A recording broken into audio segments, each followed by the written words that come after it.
Salut tout le monde, bienvenue dans cette nouvelle vidéo d'Anacalypsy. Aujourd'hui, on se retrouve pour le premier épisode de koh la tribu maudite.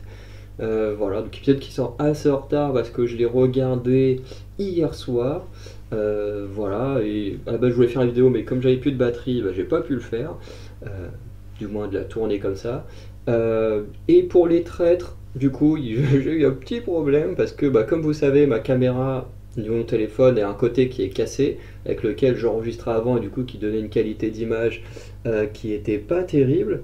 Euh, et du coup, je me dis, voilà, faut que je fasse des vidéos avec l'autre côté, sauf que du coup, comme je disais, euh, sur la vidéo, la dernière vidéo où je parle du bilan, des nouveautés et tout ça, c'est que du coup le problème c'est que j'ai pas de retour caméra quand je filme tel que je le fais actuellement. La qualité d'image est mieux, mais j'ai pas de retour caméra, donc je sais pas à quel moment j'ai plus de batterie, à quel moment j'ai plus de place et que du coup mon téléphone n'enregistre plus ce que je dis.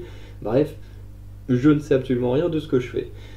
Et du coup, hier, je commence à faire ma vidéo et tout, je parle pendant 1 heure des trades quasiment, pour au final me rendre compte que au début j'ai lancé la vidéo pour tester mon angle, si j'avais un bon angle et tout, ce qui était le cas, sauf qu'en fait j'ai oublié de rechanger l'angle de caméra, ce qui fait qu'au final, en fait, pendant 1 heure j'ai filmé mon mur au lieu de me filmer moi.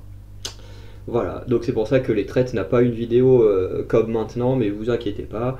Euh, Si celle-ci, de toute façon je le verrai à la fin si le cadre est bien et tout, voilà, je saurai que mon téléphone, j'ai juste à le mettre comme ça à chaque fois et il n'y aura plus de problème à arrêter de vérifier les cadres avant. Voilà. Donc, koh la tribu maudite. J'ai passé un bon moment sur ce premier épisode, j'ai pas pris autant de notes que les traîtres, en même temps les traîtres sur une soirée ils mettent à la fois 2 épisodes d'1 heure, donc il y a beaucoup plus de notes à avoir.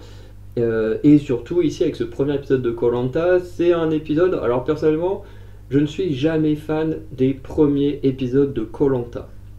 Je le dis tout de suite, les premiers épisodes, c'est jamais mes préférés, surtout l'épisode 1, parce que l'épisode 1, c'est là où tu découvres tous les aventuriers, donc c'est plutôt indigeste par moment. D'ailleurs, le début est méga indigeste, hein.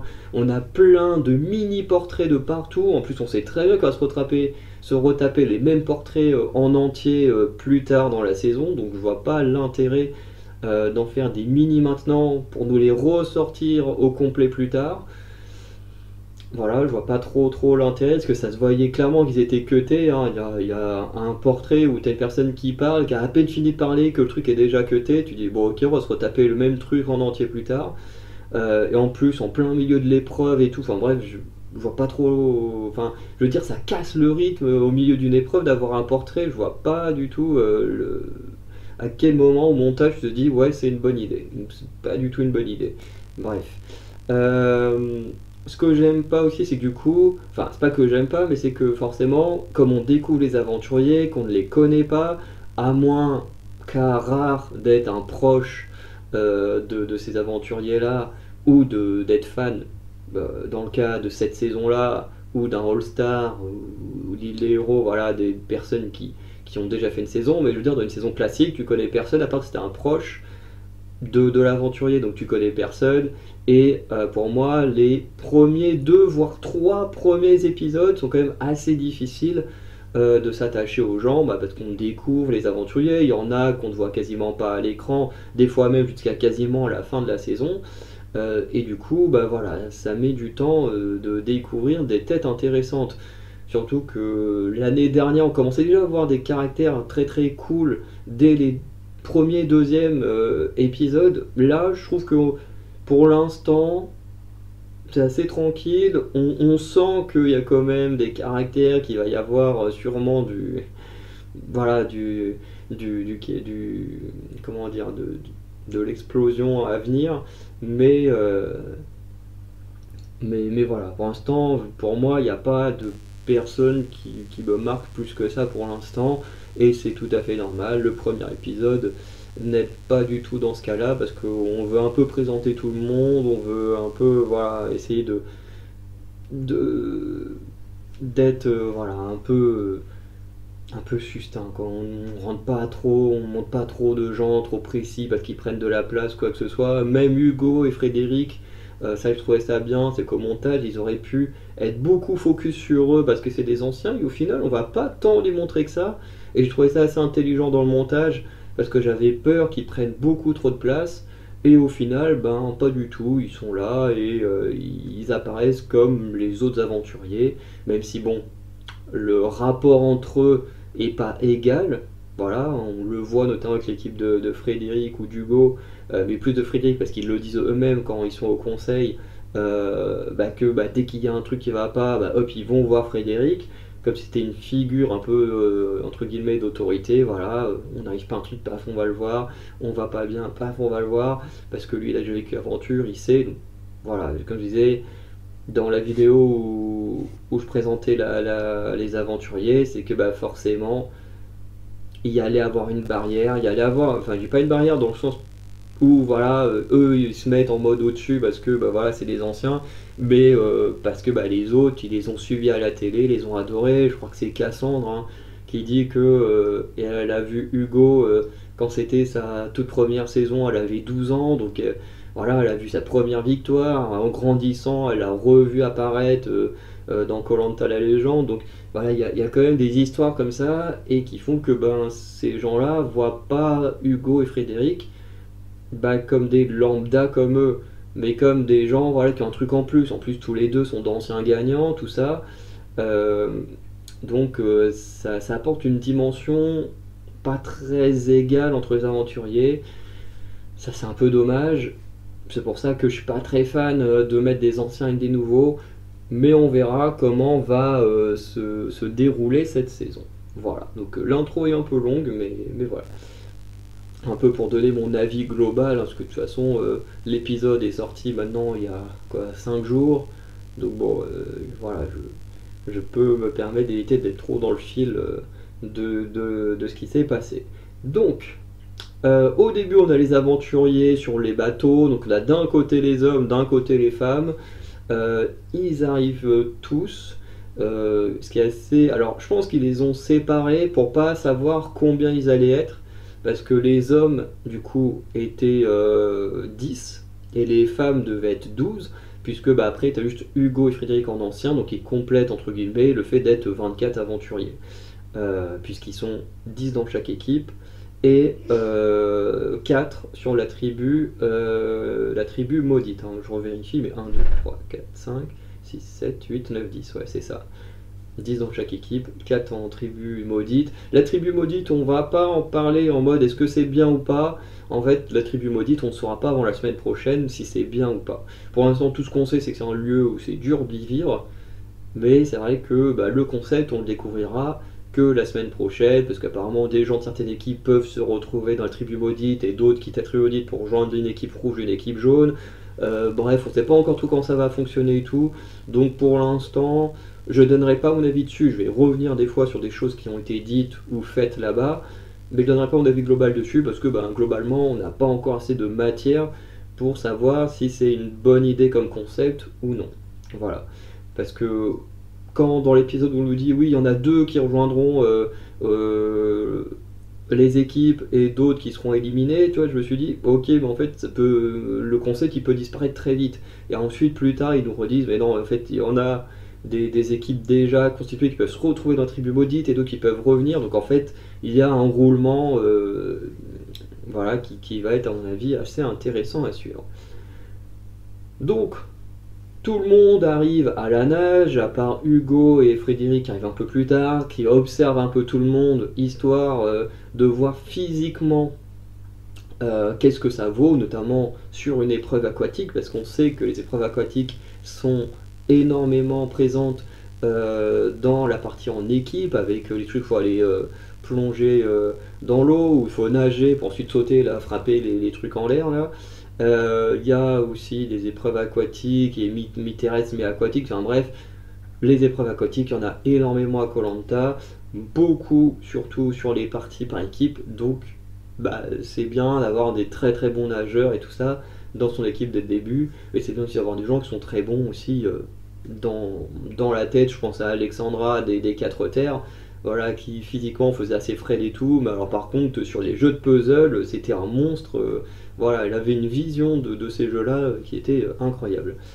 Euh, Ensuite, il y a une première épreuve, donc là qui est une épreuve d'adresse, donc Hugo et Frédéric en fait ont pu observer ce que valaient les autres physiquement, et ensuite ils ont pu observer ce que les autres y valaient sur des jeux qui demandent du calme et surtout de se retenir, voilà. Parce que c'est le genre d'épreuve à force de se répéter et tout, qui pourtant a pas l'air compliqué, où tu peux facilement péter un câble, et c'est vrai que des gens comme ça qui perdent vite leur sang-froid, bah t'en veux pas spécialement ton équipe, parce que bah si toi tu perds ton sang-froid, tu déstabilises ton équipe, et sur une épreuve en équipe, bah c'est pas les aventuriers qu'il faut. Ce qu'il faut c'est des gens calmes, sereins, qui même s'ils se ratent des dizaines, des centaines de fois, et bah qui restent comme ça, et du coup bah voilà, qui vont pas déranger leur équipe sur l'aspect mental. Donc ça c'est cool. Sur les présentations de Frédéric et Hugo, il y a quand même un truc qui m'a choqué et que j'arrête pas de répéter et que la production semble aller dans mon sens, hein, c'est que Frédéric, bon, il a une présentation, présente en tant que stratège, toutes ses victoires, le fait d'avoir gagné koh machin, et d'ailleurs les aventuriers le disent tout de suite, hein, voilà, c'est un gros stratège et tout. On montre sa victoire, et Hugo, et ça j'arrête pas de le répéter, hein, et c'est ce que je dis est vrai, le montage TF1 semble reconnaître absolument la même chose, c'est que Hugo, en dehors de koh la légende, bah, personne s'en souvient. Personne se souvient de sa première saison. Et même dans le montage, euh, le TF1 a décidé de ne pas montrer sa première saison. Ils étaient en mode, oui, le phénix de koh la légende. Alors d'ailleurs, le mot phénix, c'est un mot qui commence à me saouler à force qu'ils en parlent dans toutes les saisons. Dès que t'en as un qui a un peu en danger et puis qui survit au conseil, tout de suite c'est le phénix. Le phénix, ça commence à être chiant que toutes les saisons on ait cette expression. Euh, mais voilà, il y a ce côté où voilà, il a beaucoup survécu dans koh la légende parce qu'il était tellement mauvais en social et stratégique qu'il a été éliminé quasiment dès le début. Et ensuite, bah voilà, il a survécu épreuve après épreuve jusqu'à revenir, puis re-être éliminé, puis revenir à l'orientation, aller sur les poteaux, ne pas être choisi, et voilà. Euh, mais quand vous regardez vraiment, on a juste dit voilà, il a gagné en 2012, on a vite fait montrer sa tête qu'il avait en 2012, comment il a changé physiquement par rapport à koh la légende aujourd'hui, et c'est tout. Et je me suis dit, mais oui, c'est ce que j'arrête pas de dire. En fait, sa première saison, il l'a certes gagnée, mais en fait, il n'y a rien à dire de sa première saison. C'est une des saisons les plus chiantes qui existent. Et je dis pas que c'est la faute d'Hugo, c'est juste la faute de tous ceux qui sont présents, du concept de la saison, qui en fait fait que bah on se fait chier en fait. Et le truc, bah, c'est que les gens se souviennent tellement plus d'Hugo pour koh la légende que sa première saison, mais qu'en fait même TF1 a décidé de ne pas parler de sa première saison. C'est juste, voilà, Hugo il a gagné koh en 2012, et puis voilà, basta, on s'en fout, on parle que de ce qui s'est passé dans koh la légende. Et moi je trouve ça dommage parce que ça aurait été bien aussi de montrer comment il a gagné, comment il s'en est sorti. Parce que là, par dire il est bon dans les épreuves, ben en fait on nous explique pas en quoi ça fait de lui un grand aventurier. Parce que Frédéric, on comprend pourquoi c'est un grand aventurier, on nous dit c'est un grand sportif, c'est un gros stratège, socialement il était bien aimé par son équipe et tout. Euh, Tu dis, on le présente comme quelqu'un de beaucoup plus complet que Hugo. Et ça, je trouve ça dommage, parce que se servir d'une saison complète où il a fait une saison classique et qu'il a gagné, bah, ça aurait été intéressant de montrer en quoi il a pu gagner cette saison. Plutôt que juste nous dire, bah voilà, en quoi il a perdu la suivante et qu'il est devenu célèbre juste en gagnant plein d'épreuves. Moi, j'aurais aimé qu'on montre plus de choses différentes sur Hugo que juste gagner des épreuves. Voilà. Mais voilà, tout ça pour le fait que, voilà, j'arrête pas de le dire, Hugo, à part la légende, pas grand monde se souvient de ce qu'il a fait en 2012, et même TF1 a décidé de complètement cutter ce qu'il a fait en 2012, et il a gagné, et puis basta, on passe à autre chose. J'ai trouvé ça trop bizarre, en même temps ça allait dans ce que je disais, donc je me suis dit, en fait, même TF1 n'a rien à foutre de ce que Hugo a fait en 2012, et c'est un truc de dingue. Bref. Du coup, l'épreuve d'adresse, alors en gros, c'est une épreuve où ils ont une planche devant eux, et en gros, ils doivent un peu l'incliner. Je sais pas si vous voyez ce que je fais, parce que bah, moi non plus, je vois pas ce que je fais. Mais en gros, vous avez une planche avec une forme un peu bizarre. Vous avez plusieurs petits trous dans lesquels ils doivent placer 3 boules, qui avaient l'air plus ou moins simples, hein, voilà, mais il fallait garder du self-control. Et du coup, il nous dit tout de suite, d'abord les femmes font l'épreuve, ensuite les hommes, et les 2 derniers sont éliminés du jeu. Alors, le problème que j'ai avec le fait de dire vous êtes éliminé du jeu, c'est qu'en fait d'un côté ça marche et ça marche pas. C'est-à-dire que d'un côté ça marche sur les aventuriers, leurs réactions elles sont excellentes, parce que eux, bah, ils ne savent pas que la tribu maudite existe, mais le problème c'est que pour nous en tant que spectateurs, bah, on sait que la tribu maudite existe, et du coup bah, pour nous le fait que Denis dise oui bah, si vos pères été éliminés, bah, nous on sait que c'est faux. On sait qu'ils vont pas être éliminés, on sait qu'ils vont être amenés sur l'île maudite. Et du coup, je trouve que ça marche moyennement. Ou alors quand ils ont des concepts comme ça, avec une île un peu cachée et tout, je pense qu'ils doivent pas le mettre dans les teasings. Ils doivent pas en parler. Parce que comme ça, nous, le spectateur, on est tout autant choqué comment dire, que les aventuriers. Parce que c'est pas la première fois que ça existe. Ça, c'est déjà arrivé dans un All-Star il y a longtemps, où à peine arrivé, paf, une épreuve. Je crois que c'était les 2 derniers, le dernier homme et la dernière femme éliminés, et puis en fait ils avaient été envoyés ailleurs, de mémoire, sur une autre île et tout. Enfin, c'était il y a très longtemps. Mais je sais que ce genre de délire est déjà arrivé. Mais comme à l'époque, vers fin des années 2000, début 2010, les réseaux sociaux avaient pas autant d'ampleur, ben on n'en parlait pas, on ne savait pas, et dès que ça tombait, paf, ben on était surpris, t'arrives, tu commentes, tu dis quoi? Déjà 2 personnes parmi des gens que j'ai adoré suivre avant, qui peuvent déjà dégager, bref, c'était un truc de fou. Que là, bah en tant que spectateur, nous, bah ça nous fait pas grand chose, parce qu'on sait qu'ils vont pas être éliminés. Donc je sais pas si vous voyez ce que je veux dire, en fait c'est vraiment au niveau des réseaux sociaux, de la promotion d'une saison, quand tu as ce genre de délire, pour moi, faut pas en parler. Voilà, faut pas en parler. Tu peux parler des nouveaux concepts et tout, mais pas un concept comme celui d'une tribu maudite, parce que bah du coup, quand après tu fais oui, bah, si vous perdez, vous allez être éliminé, bah nous on sait que non. Et en tant que spectateur, bah du coup, l'annonce ne fonctionne pas. Donc voilà, sur l'aventurier ça fonctionne, c'est cool à regarder, mais pour nous en tant que spectateur ça fonctionne pas. Et bah pour moi c'est problématique, parce que si ça fonctionne pas sur moi, et que je sais que les aventuriers peuvent survivre, bah du coup l'épreuve, je vais pas avoir autant de stress que je devrais l'avoir si je suis pas au courant du concept de l'île maudite. Voilà. Donc la première épreuve chez les femmes, c'est Cécile qui va ensuite rejoindre les rouges qui l'emportent, puisqu'il y a 2 Cécile.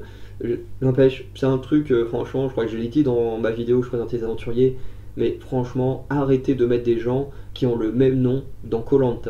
Franchement, à chaque fois on s'y perd. L'année dernière, enfin la dernière saison, il y a 2 mois, on avait 2 Léa, maintenant on a 2 Cécile, c'est arrivé qu'on ait 2 Sébastien ou des trucs comme ça. Bref, c'est arrivé, bon là, Cléo Star qu'on ait 2 Philippe, mais arrêtez, je veux dire, vous prenez entre 20 et 24 aventuriers, il y a des milliers de prénoms qui existent, en plus il vous faut 10 à 12 hommes et 10 à 12 femmes. S'il vous plaît, évitez de prendre des gens qui ont les mêmes noms, parce que nous après on s'y perd. Donc voilà. Je ne dis pas que des personnes avec certains noms n'ont pas le droit de venir, mais c'est juste trop galère quand il y a des personnes avec les mêmes prénoms, on s'y perd beaucoup trop, et ce serait bien d'éviter ça. Et du coup, chez les femmes sont éliminées, du coup, Vanessa et Melissa. Chez les hommes, c'est pareil, donc on a Fabrice qui gagne très rapidement. D'ailleurs, sa célébration était très drôle, parce qu'on a senti un côté où il a voulu être humble, et en même temps où il a été hyper excité. Il a commencé à faire des gestes un peu dans tous les sens, en même temps à se retenir, c'était très drôle. Et en même temps, ce gars-là, comme il dit, ça fait 23 ans qu'il postule pour aller à koh, et il est pris qu'au bout de 23 ans. Genre il dit ma première candidature c'est quand j'avais 17 ans, genre c'est un truc de dingue, et il est pris que maintenant, ce qui peut faire un peu peur, hein, pour les gens comme moi qui... Bon, moi après je postule pas depuis 10 ans non plus, hein, je postule une fois de temps en temps depuis peut-être 5 ans, 5-6 ans, mais voilà. Et j'ai trouvé sa célébration plutôt amusante.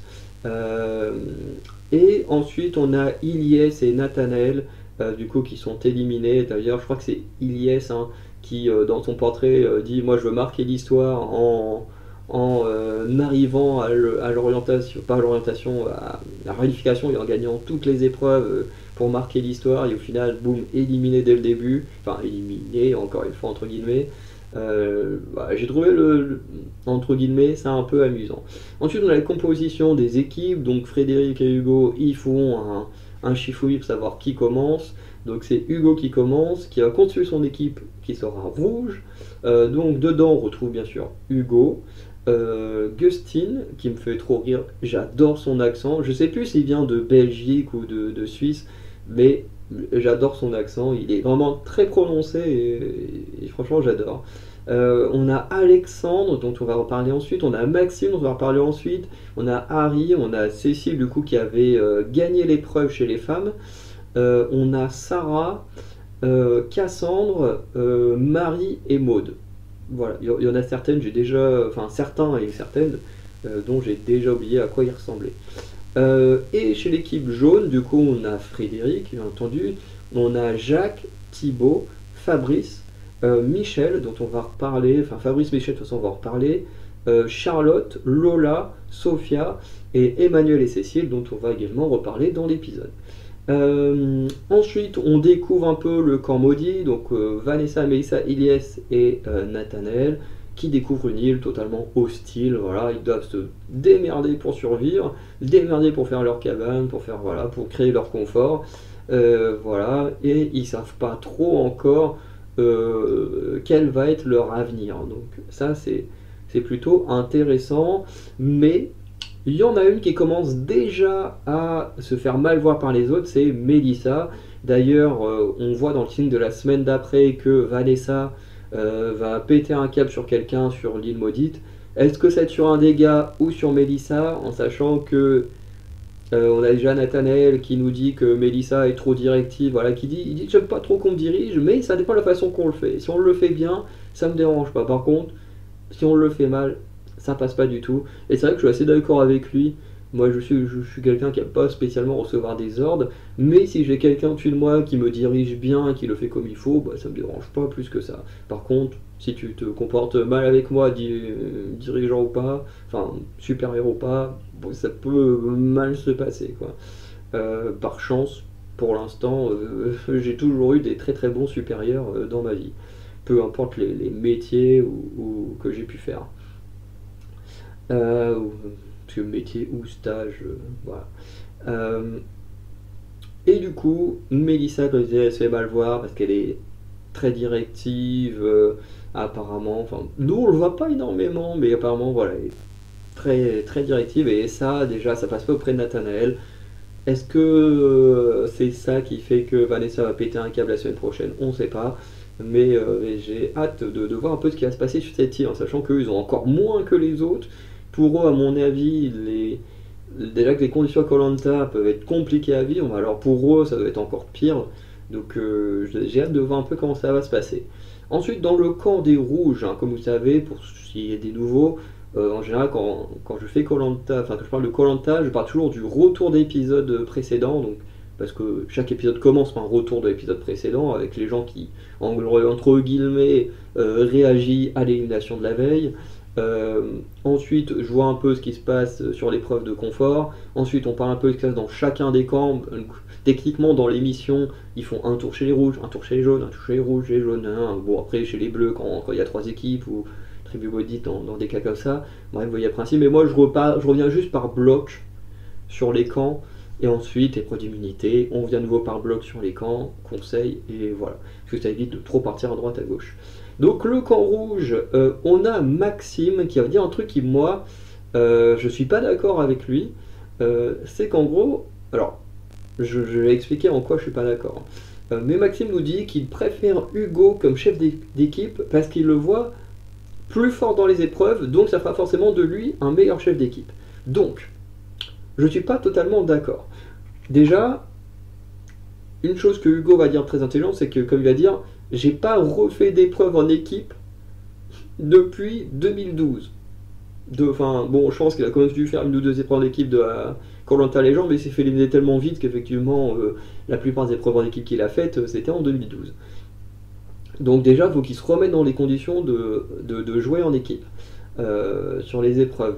De deux, être fort dans les équipes, enfin être fort en épreuve, effectivement, ça peut être un très grand point fort. Parce que je pense qu'Hugo, comme c'est quelqu'un en plus de calme, de posé, il va pouvoir plus facilement euh, poser des règles. Bon bah toi tu fais ça, voilà, en fonction des capacités que vous avez. Et puis voilà. Et je pense qu'effectivement, en tant que chef sur les épreuves, pour dire comment faut se dérouler pendant les épreuves, je pense qu'Hugo, effectivement, peut être un très très bon leader. Par contre, le problème d'Hugo, c'est que c'est quelqu'un de très gentil, de très calme, de très posé, de très mis à l'écart souvent. Et du coup, son problème, c'est que quand des caractères forts vont prendre le dessus, il va se faire bouffer par les autres, j'en suis quasiment sûr, et ça va faire mal. Et du coup, pour moi, effectivement, Hugo, en ce qui concerne le côté survie, le côté sport, effectivement, c'est un très bon leader. Par contre, sur ce qui va toucher au caractère des gens, sur le fait de garder un côté stable sur l'île, avec le caractère qu'il a, je sais pas trop comment il va gérer, mais je le vois mal pouvoir bien gérer les choses comme Frédéric, voilà, qui a quand même dû trahir un de ses amis, qui à mon avis a dû gérer un caractère de voilà assez difficile parce que bon, quand tu es trahi en finale après des promesses, bon voilà, ça pique. Voilà, je pense que tu as un peu de rancœur pendant un petit moment, donc je pense que Frédéric a quand même plus de chances d'être un meilleur leader qu'Hugo. Je dis pas qu'Hugo est un mauvais leader, mais je pense que Frédéric a plus de chances d'être un bon leader parce que, ben, comme je disais, sur les 4 S hein, de Freddy, survie, sport, social et stratégie, Frédéric est beaucoup plus complet. Et du coup, il peut apporter beaucoup plus de choses à son équipe, même si on voit qu'il essaye de pas trop se mettre en avant, ce qui d'un côté est bien pour laisser de la place aux nouveaux, mais qui en même temps laisse des caractères très forts déjà prendre de l'ampleur et qui commence déjà à gêner beaucoup de gens. Donc il faut aussi que Frédéric pense à ne pas trop rester à l'écart, parce que s'il décide de rester trop à l'écart, comme Hugo dans certaines saisons, ben, ça va poser problème. Je pense que de toute façon à Koh Lanta il faut vraiment un chef d'équipe qui, voilà, des fois puisse taper du poing sur la table et dire merde, on se calme, ou on se pose, on parle tous ensemble, il y a un truc qui va pas, et ne pas trop laisser les choses s'envenimer parce que bah, on sait très bien où ça mène ce genre de dérive. On a également Alexandre qui va annoncer dès le début à Hugo voilà, qu'il est prêt à l'éliminer du jeu. Voilà, il le dit, moi, voilà, je suis content d'être dans ton équipe, mais j'ai pas l'intention de te laisser aller jusqu'au bout. Donc dès que j'aurai l'occasion de t'éliminer, globalement, j'hésiterai pas à le faire. Alors Alexandre, je suis d'accord avec toi. Ceux qui ont déjà gagné, bah voilà, ils ont déjà gagné. C'est normal que les nouveaux tentent de gagner. Mais alors fais attention à tes réseaux sociaux, parce que je pense que tu vas prendre cher. Je pense que tu vas prendre cher. Voilà, je le dis tout de suite. Montrer dès le début que tu vas éliminer Hugo. Je vais checker en fin de vidéo les réseaux sociaux d'Alexandre, mais voilà, éliminer le chouchou des fans, je pense que c'est la pire chose que tu aies pu dire. Je suis totalement d'accord avec toi. Ceux qui ont déjà gagné, bah, ils ont déjà gagné. Faut laisser de la place aux nouveaux. Faut que les nouveaux aient leur chance de gagner. En plus, gagner en ayant battu les anciens, ça donne encore un peu plus de prestige à ta victoire. Mais quand tu vois la gueule des fans d'Hugo, désolé si c'est très méchant, mais en même temps, vous faites peut-être partie des pires fans de Koh Lanta. Voilà, vous êtes vraiment des gens qui harcèlent, qui attaquent les gens. Vous faites partie, c'est trop bizarre parce que Hugo, c'est très bizarre effectivement parce que Hugo, quand vous regardez, le mec il est cool, il est posé, il est super gentil. Par contre, les fans d'Hugo, c'est tout l'inverse. Bon, bien sûr, je mets pas tout le monde dans le panier, hein, mais une grosse partie des fans d'Hugo, c'est vraiment les gens qui vont venir t'insulter dans les commentaires, sur les réseaux sociaux, qui juste parce que bah, t'es pas fan d'Hugo, et tu dis c'est quand même fou qu'un mec aussi cool et des fans aussi cons. C'est trop bizarre, trop bizarre. Bref. Et d'ailleurs, Hugo va dire un truc très intelligent par rapport à Alexandre, c'est que pour l'instant, on est en équipe, donc pense au jeu en équipe, et tu penseras à essayer de m'éliminer plus tard. Voilà. Et en vrai, il a totalement raison. Pense à éliminer quelqu'un qui peut beaucoup t'aider sur le camp, quelqu'un qui peut t'aider sur les épreuves, et surtout quelqu'un qui a de l'expérience à partager. Bah, si tu veux l'éliminer, t'attends la pré-réunification. Tu l'élimines pas tout de suite. T'attends après la réunification. Moi, si j'étais dans une saison comme ça, mais vraiment, tout le temps où on est en équipe, je serais cool. Je serais cool. Par contre, tu te à la réunification. En plus, un mec comme Hugo qui est fort dans les épreuves, alors là, même donner son nom aux ambassadeurs, je me dis en fait, c'est le meilleur moyen d'éliminer un mec comme Hugo. Parce que Frédéric, il a son image de stratège, du coup, dès le début, des gens se méfient de lui. Et du coup, Frédéric, à mon avis, sera. Enfin, je sais pas en fait, parce que Frédéric, d'un côté, je pense qu'il va être en danger assez vite à cause de ce côté stratège, mais en même temps, je pense qu'Hugo pourrait être en danger assez vite, déjà du fait qu'on le menace déjà dès maintenant, dès le premier jour, de l'éliminer, et qu'en plus, bah, il est trop gentil, donc pas trop à se lancer dans les stratégies. Et d'ailleurs, mais si Hugo se lance dans les stratégies, mais ce serait incroyable, ce serait incroyable. Il nous ferait une Clémence, hein. Clémence qui était juste bonne dans les épreuves dans certaines saisons et qui était chiante et juste cachée derrière les autres et qui un jour arrive, paf, qui joue à fond, stratégie et tout. Mais c'était incroyable. Moi je veux que Hugo il fasse la même, ce serait génial. Bref. Ensuite on arrive dans le camp jaune. Camp jaune, il s'est pas passé grand chose à part que Cécile, qui a été la toute dernière personne à être choisie, est très à l'écart, très réservée. Les autres commencent déjà à le remarquer un petit peu, et on va voir que c'est un comportement qui va lui causer préjudice. Et d'ailleurs, c'est ce même comportement qui avait causé la fin d'Hugo à koh la légende, puisqu'il était trop à l'écart des autres, et du coup, pouf, il s'était fait éliminer. Bon, bien sûr, il y avait eu Lille avec les épreuves et tout, mais si koh la légende avait été une saison classique, Hugo, à cause de ça, avait été éliminé. Et là, si je prends le parallèle avec Hugo, c'est tout simplement que les gens qui sont là aujourd'hui sont des gens qui regardent koh, qui sont fans de koh. Ils sont là avec des héros de koh.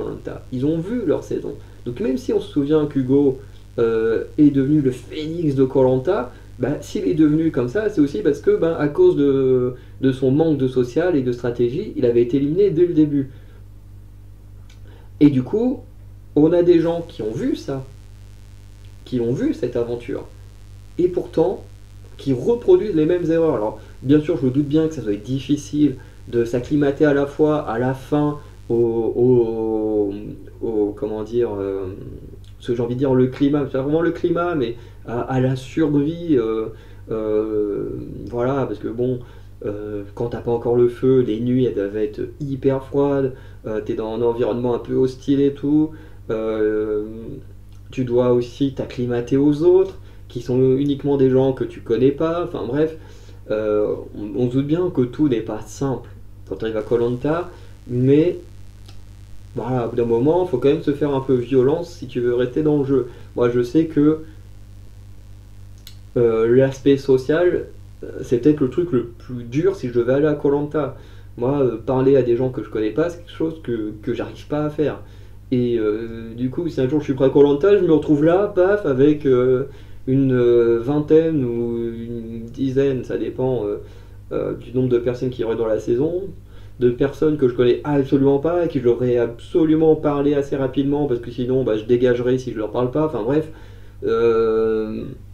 Pour moi, je sais que ce serait quelque chose de dur, mais je sais que si je vais à koh un jour, j'ai pas le choix, faut le faire, faut se faire violence. Si tu veux survivre, des fois tu dois faire des choses que tu n'as pas envie. Certains ont dû trahir ou des choses comme ça, c'est pas toujours la chose que les gens ont envie de faire, mais quand tu veux gagner, tu fais ce qu'il faut, quoi. Voilà. Ensuite, on a l'épreuve d'immunité. Donc, dans l'épreuve d'immunité, en gros, on a 2 binômes mixtes dans chaque équipe qui doivent tenir des paniers avec une corde, et les autres doivent envoyer des fruits dans le panier. Aussi simple que ça, l'épreuve. Voilà. Un peu étonné que l'on n'ait pas commencé avec l'épreuve de la vasque, hein, vous savez, où il faut mettre le feu à une vasque et tout, qui est quand même en général une épreuve mythique pour commencer koh. Bon, en général, on l'a soit épisode 1, soit épisode 2, donc on l'aura sûrement la semaine prochaine. Mais en général, c'est quand même plus épisode 1. D'ailleurs, il y a une époque où gagner cette épreuve te donnait le feu. Mais bon, comme là on est sur une épreuve d'immunité, je pense que c'est peut-être aussi pour ça qu'ils l'ont pas mis là et qu'ils le mettront la semaine prochaine, très certainement.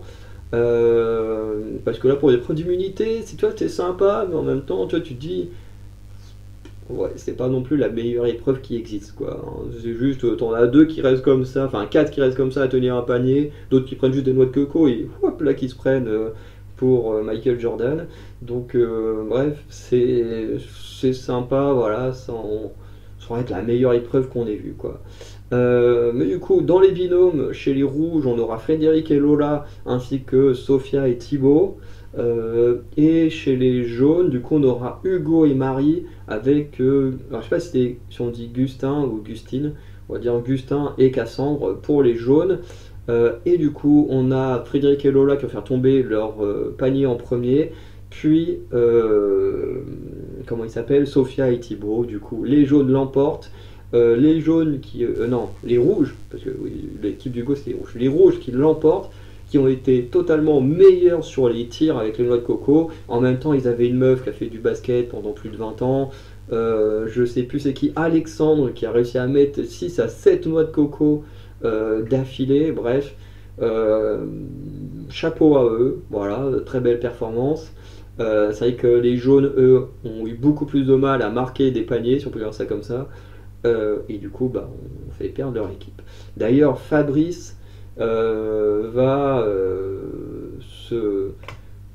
se mettre un peu trop en avant, et du coup, on va revenir dans le camp des jaunes, avec les jaunes, du coup, qui ne sont pas contents du comportement de Fabrice après la défaite de l'épreuve d'immunité. Parce que Fabrice, en gros, il va dire oui, je me remets toute la responsabilité de la défaite sur moi, je suis le seul qui n'ait mis aucune noix de coco dans un panier, donc tout est de ma faute, machin, bref. Il se met toute la responsabilité sur le dos, alors qu'en fait non. Certes, tu n'as pas une noix de coco, mais les autres en ont pas mis assez non plus pour gagner, en fait. Donc la responsabilité n'est pas que chez toi. Les autres qui tenaient les cordes n'ont pas su tenir assez longtemps pour que vous trouviez le bon move pour marquer les paniers. Enfin bref, je veux dire, la responsabilité elle n'est pas que sur lui. Mais il reste la responsabilité sur lui, et il va y avoir un peu une confrontation d'idées au départ entre lui et Michel. Et au final, bon, Fabrice va rentrer dans l'idée de Michel, il va finir par comprendre ce que Michel voulait dire, et que j'ai trouvé hyper intelligent. Et d'ailleurs, Fabrice, je crois que c'est Fabrice qui le dit, il dit ouais, Michel il parle pas beaucoup, par contre, dès qu'il parle, il est plein de sagesse. Alors j'ai trouvé ça un peu cliché de se dire que c'est le mec 80 asiatique qui est rempli de sagesse, mais bon bah là c'est le cas, hein. Mais j'ai trouvé ça un peu cliché, mais c'était marrant. Mais du coup, Michel, en gros, ce qu'il va dire, c'est que d'un côté, en fait, Fabrice, il a un côté, voilà, c'est un homme qui a de l'honneur, machin, qui veut assumer les choses devant absolument tout le monde. C'est voilà, j'ai été nul, donc j'assume devant tout le monde. Et en fait, ce que Michel va lui dire, et que moi j'ai trouvé hyper intelligent, et où je suis totalement d'accord avec Michel, c'est qu'il ne faut pas montrer ce que tu ressens à tes adversaires. Parce qu'en fait, quand deux équipes s'affrontent, alors lui il prend l'exemple du foot, moi personnellement je regarde pas le foot, j'en ai rien à foutre. Donc voilà, moi je ferai pas de rapport avec le foot. Mais en gros, à koh, forcément, les gens ils jaugent toujours les équipes des autres. Ils regardent tout ce qui se passe, que ce soit les tensions, que ce soit les choses qui se passent bien, les personnes qui vont être un peu à l'écart, ils vont tout analyser. Pourquoi? Parce qu'au moment, il y a les ambassadeurs. Les ambassadeurs, les trois quarts du temps, tu choisis pour ton équipe adverse qui va aller aux ambassadeurs. Donc tu essaies de choisir quelqu'un de plus fragilisé, quelqu'un qui n'est pas spécialement dans les alliances, quelqu'un qui a l'air en dehors des autres, quelqu'un qui a l'air de fragile, quelqu'un qui ne veut pas quitter koh. Et tout ça, les adversaires, ils analysent tout ce qui se passe chez les autres. Et donc, effectivement, tu perds, tu fais une mauvaise performance, tu ne montres rien, tu ne dis rien. L'équipe adverse ne doit rien percevoir de ce que tu ressens. Parce que si ton adversaire ne sait pas ce que tu ressens, s'il ne comprend pas ce qui se passe chez toi, il ne peut pas préparer de stratégie contre toi. Et en vrai, alors moi bien sûr je le dis à ma façon, c'est un peu ce que voulait dire, plus ou moins ce que voulait dire Michel, hein, qui en gros voilà, si un truc ne va pas, il faut que ça reste entre nous, dans notre équipe, il faut surtout pas que les autres le voient, parce que s'ils le voient, bah, ils peuvent se préparer à des choses contre nous, et il ne faut surtout pas que ça arrive. Et en vrai, moi je trouvais que c'était hyper intelligent de sa part, franchement, une très très belle réflexion, peut-être la réflexion avec laquelle j'ai été le plus d'accord de cet épisode. Voilà, j'ai trouvé que c'était vraiment très bien. Ensuite, on a les jaunes qui font le feu. Emmanuel dit qu'elle se sent en danger à cause de son âge, puisque je crois qu'Emmanuel est la plus vieille des jaunes, en tout cas chez les femmes. À côté de ça, Cécile se sent également en danger parce qu'elle se sent trop à l'écart, mais en même temps, pas trop d'efforts pour aller vers les autres. Encore une fois, je sais que c'est difficile. Ayant un caractère à ne pas aller vers les gens, je sais que c'est dur d'aller vers des gens qu'on ne connaît pas, mais malheureusement, quand on est à Koh Lanta, bah, faut se faire violence. Euh, Qu'est-ce que j'ai mis d'autre? Cécile se sent aussi impossible. Ah oui, Cécile aussi, elle va nous dire qu'elle n'arrive pas à être elle-même parce qu'il y a Lola. Lola qui a un caractère très fort, qui s'est rapprochée de Frédéric et qui du coup, le fait qu'elle se sente proche de Frédéric, c'est vrai qu'elle a un côté un peu directif, un peu en mode ouais, je connais le truc, je maîtrise, je machin, parce que bah, elle est tout le temps aux côtés de Frédéric machin. Tu sais, t'as l'impression d'avoir le chef et puis son petit bras droit là, tu sais.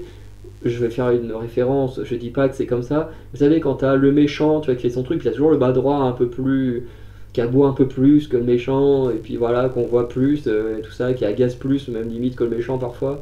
Alors l'image est pas très très belle, mais vous voyez un peu où je veux en venir.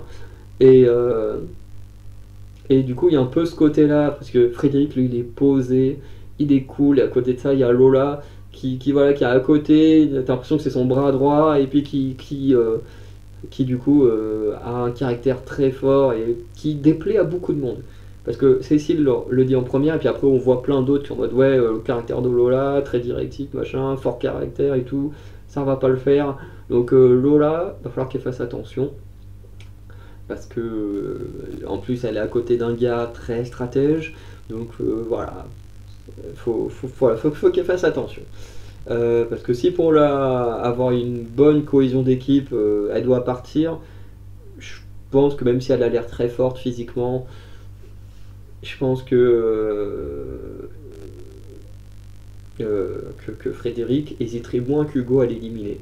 Moi personnellement, c'est vrai que je me dis dans une équipe, la cohésion, c'est quand même limite plus important que le physique. Parce que si tu as des gens qui sont tous très forts physiquement, mais que personne ne s'entend bien, bah, en fait, tu n'arriveras jamais à rien.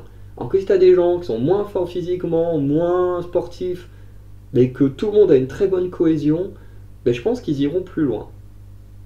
Parce que bah, la cohésion fait que tu t'en sortiras mieux, tu trouveras plus facilement des idées où tout le monde s'entend bien, plutôt que si les gens n'ont aucune cohésion. C'est mon avis personnel, n'hésitez pas à me donner le vôtre. Chez le camp des rouges, il n'y a pas grand chose d'intéressant, à part que Hugo a réussi à faire le feu. Alors bien sûr, ils l'ont fait en équipe, hein, comme chez les jaunes, mais c'est lui qui a un peu fait le truc final. Et il dira même que c'est la première fois sur ces 3 saisons qu'il arrive à faire le feu. Voilà. Ensuite, on arrive au conseil. Le conseil, il n'y a pas grand chose d'intéressant qui se passe. Parce que bah, on est un peu en mode bon, bah, comment ça se passe, le début d'aventure, les débuts sur l'île. Bon, on a la reconversation entre Fabrice et Michel qui est mis en avant.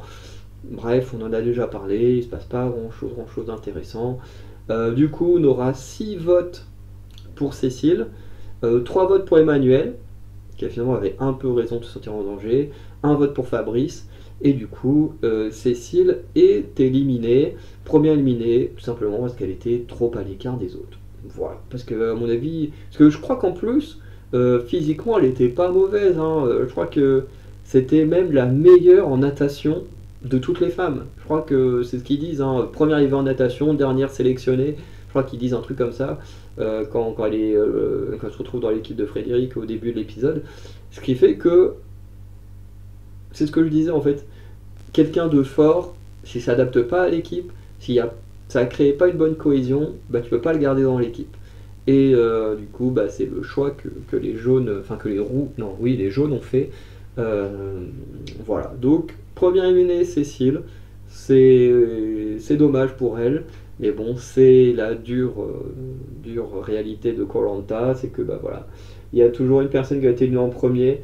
Je pense que si un jour j'ai été sélectionné à koh, ce serait ma plus grande peur d'être éliminé en premier. Je vois, être éliminé au bout d'une semaine, 30 jours, machin, ne pas gagner koh, en vrai, ça m'angoisserait moins que d'être le premier éliminé.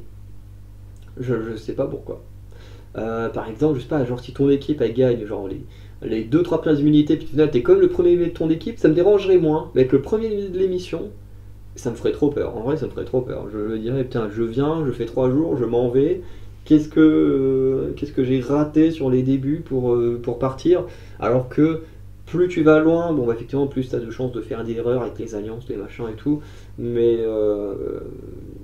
ouais, être élu au bout de 3 jours, c'est vraiment le truc qui m'angoisserait le plus si un jour j'étais sélectionné pour aller là-bas, hein. Ouais. Mais bon, on va arrêter la vidéo là. Premier épisode plutôt sympa, franchement qui me donne envie de voir la suite, hein. Il y a très peu de saisons qui m'ont donné envie d'arrêter là, mais celle-ci en tout cas, je la sens bien. Je pense qu'elle peut être pas mal. Pour l'instant, j'ai pas d'aventurier ou d'aventurière que j'aime vraiment bien. Il y a quelques têtes qui ont l'air sympas. Quand je regarde bon bah Augustine, en vrai, j'ai très envie de voir ce qu'il va faire par la suite parce que il m'apporte de la sympathie parce que j'adore son accent. Donc voilà. Après, à voir ce qu'il donnera. En plus, physiquement, il est vraiment très fort. Donc, à voir avec la suite. Hugo, j'ai envie de voir comment il va s'en sortir dans cette saison. Notamment s'il va enfin se lancer dans la stratégie ou pas. Hein, parce que pour Clément, ça a mis du temps aussi à ce qu'elle se lance dans la stratégie. Ensuite, on a qui? Alexandre. En vrai, j'ai hâte de voir ce qu'il va oser faire contre Hugo. Bon, Maxime, bah, je sais même plus c'est qui. Harry, on l'a quasiment pas vu. Cécile des Rouges, on l'a quasiment pas vu. Sarah, je crois que c'est celle qui a fait du basket pendant longtemps, mais à part ça, voilà. Marie-Maud, je sais même plus c'est qui.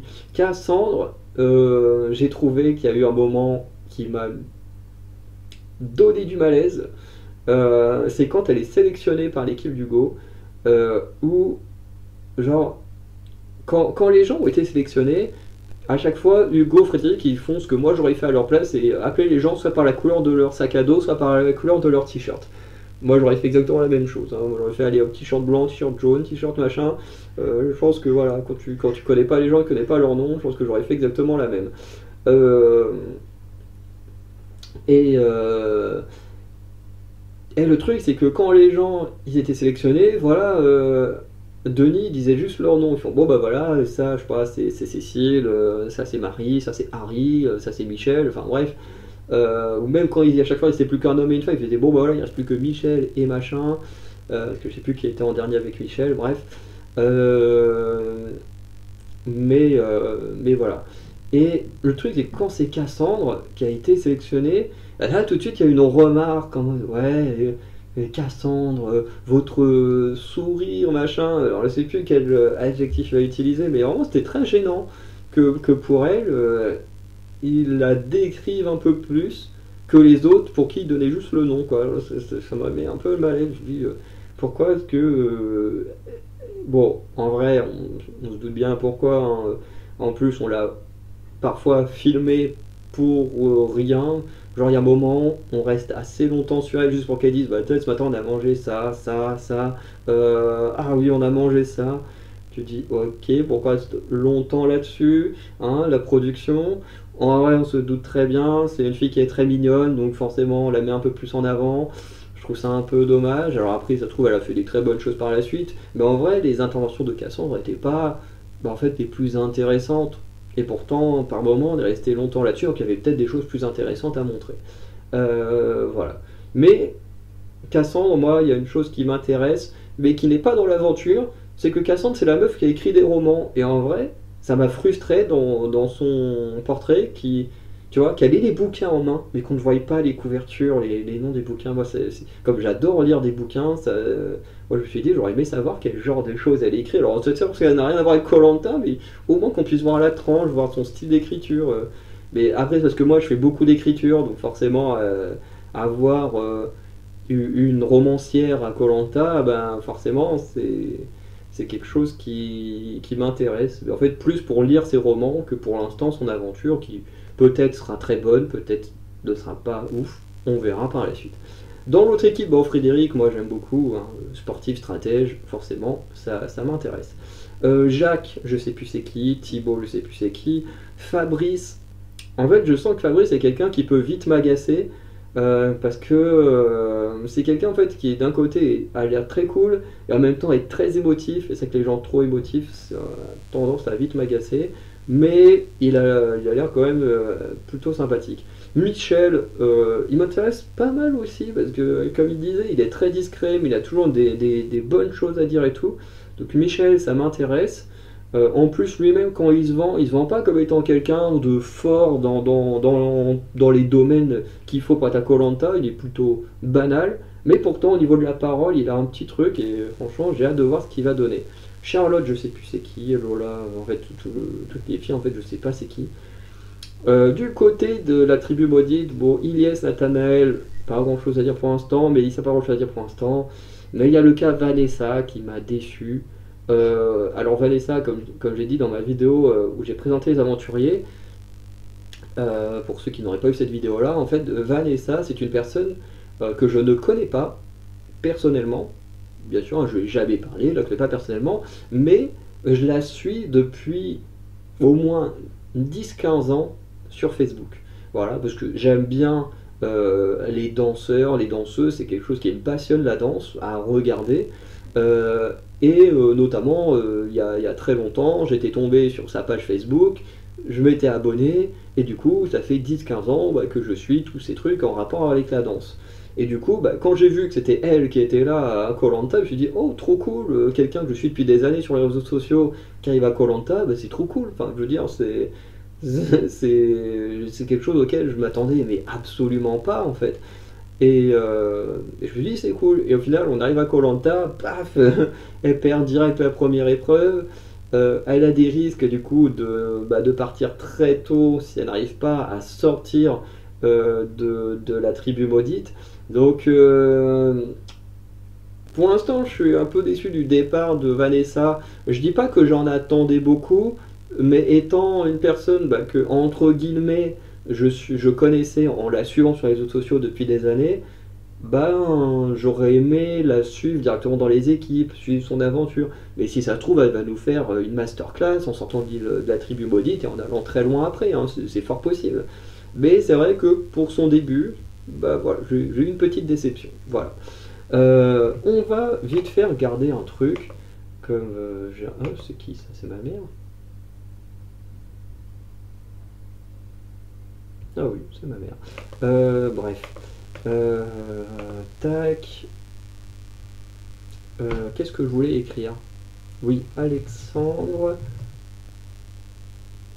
Alexandre koh du 24. Bah, c'est bien, j'écris Alexandre, il me le donne même avant les gens que je connais vraiment. Alors. Est-ce qu'il y a des commentaires hein? Ok. Alors pour l'instant, il n'y a que des bons commentaires. D'ailleurs, il y a des commentaires de gens qui l'ont reconnu. Apparemment, elle aurait travaillé dans une école. Bon, pour l'instant, en tout cas sur Instagram, ça va. Bon, après, il faut dire qu'Instagram est quand même moins violent que Facebook. Hein. Merde, pourquoi il m'a mis Alexandra? Bon, je voulais Alexandre. Parce que sur les groupes... Bon, alors celui-là, j'en fais pas partie. Pourquoi tu me le donnes? Pourquoi il me donne des groupes de koh dans lesquels je fais pas partie, de donner ceux dont je fais partie? C'est con ça. Ah oui, non, c'est parce qu'il y a le prénom. Je veux juste regarder comme ça, parce que... Mais même là, il me donne des groupes dont je fais pas partie, mais il est con Facebook.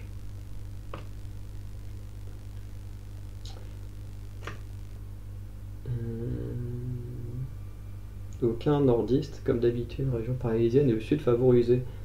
Bon alors ça, bon, Jean-François c'est faux. Hein. Ou alors c'est qu'il considère qu'en Normandie on fait pas partie du Nord, bah, si c'est le cas, va te faire voir. Bon, il y a quelqu'un qui aime bien Gustin par son accent aussi. Bon, je vais pas trop regarder pour l'instant. En tout cas, ça parle pas trop. En fait, le truc, c'est que ça parle pas trop de, de comment il s'appelle, d'Alexandre, notamment parce que pour ceux qui le sauraient pas, en fait, sur les groupes dont je fais partie, en fait, les gens ils savent très bien comme moi les dérives que ça va avoir, et en fait, la plupart ont désactivé les commentaires dès que ça mentionne la stratégie et dès que ça mentionne Hugo. Ce qui fait que, et voilà, on sait très bien que Facebook est beaucoup plus virulent qu'Instagram, même si sur Instagram, hein, j'en ai vu des choses, notamment par rapport à Pékin Express, des insultes, du harcèlement et tout, j'en ai vu hein, dans des commentaires qui concernaient, c'était pas Charlotte et Sarah, un truc comme ça, d'une ancienne saison, les deux sœurs qui prenaient cher de cher, bref. Mais c'est quand même plus favorisé le harcèlement sur Twitter et Facebook. Et bon, là, cette année, ils ont été plus intelligents, parce que moi, c'est un truc qui m'énervait, de voir que les gens qui gèrent les groupes Facebook ne faisaient rien, ou très peu de choses. Au moins, là, ils désactivent les commentaires pour éviter, dès que ça mentionne Hugo, la stratégie. Je pense que dès que ça va mentionner les stratégies contre Hugo, ils vont à nouveau désactiver les commentaires. Et du coup, ce qui fait que dès qu'on commence à mettre des posts du coup, sur des personnes, pour l'instant, qui sont pas entre guillemets problématiques ou qui n'ont pas l'intention de faire des choses problématiques, là ils laissent les commentaires, du coup les gens mettent des bons commentaires, donc ça c'est plutôt cool, parce que faut le dire, le harcèlement envers des aventuriers qui jouent à un jeu c'est complètement débile. En plus, les trois quarts des gens reprochaient à Frédéric d'être présent parce que c'est un ancien gagnant. Mais pourquoi vous le reprochez à Frédéric et pas à Hugo, qui est également un ancien gagnant? C'est complètement débile. Bref, il y a des choses des fois dans le cerveau des gens que je comprends pas. Je veux dire, j'adore Frédéric, mais je veux pas le voir gagner, autant que je veux pas voir gagner Hugo. Tous les deux ont déjà gagné une fois, je préfère que ce soit quelqu'un, un inconnu, qui gagne. C'est comme ça. Mais tu vois, je dis pas, ah, comme j'adore Frédéric, lui, j'ai envie qu'il gagne une deuxième fois. Non, je reste logique dans mon cheminement de pensée. Pour moi, une saison comme ça doit être gagnée par un nouveau, comme Nawel avait gagné l'île des héros. Pour moi, ça doit être la même chose. Et c'est pas parce que j'aime plus Frédéric Hugo que j'ai envie qu'il gagne. Non, qu'il aille loin, que les deux aillent loin, ça ne me dérange pas, mais j'ai envie qu'aucun des deux ne gagne. Je reste logique dans mon raisonnement. Donc, soyez logique dans vos raisonnements, parce que ce qu'on voit dans les commentaires, des fois, c'est un peu idiot. Alors, je passe pas de mes vidéos, mais je parle bien sur les réseaux sociaux. Bref. Donc, on va arrêter là pour cette vidéo. Très content que pour l'instant Alexandre n'ait pas trop de problèmes, parce que bon, vu ce qu'il a annoncé, avec le temps ça peut faire mal s'il lance vraiment sa stratégie, parce que des gens viendront très clairement sur ses réseaux sociaux juste pour l'insulter, et ça j'espère que ça lui arrivera pas, même si on sait que ce sera le cas. Mais voilà, en tout cas, dites-moi ce que vous avez pensé de ce premier épisode, est-ce que vous sentez bien cette nouvelle saison ou pas, voilà, et on se dit à très bientôt pour de nouvelles vidéos. Allez, ciao tout le monde.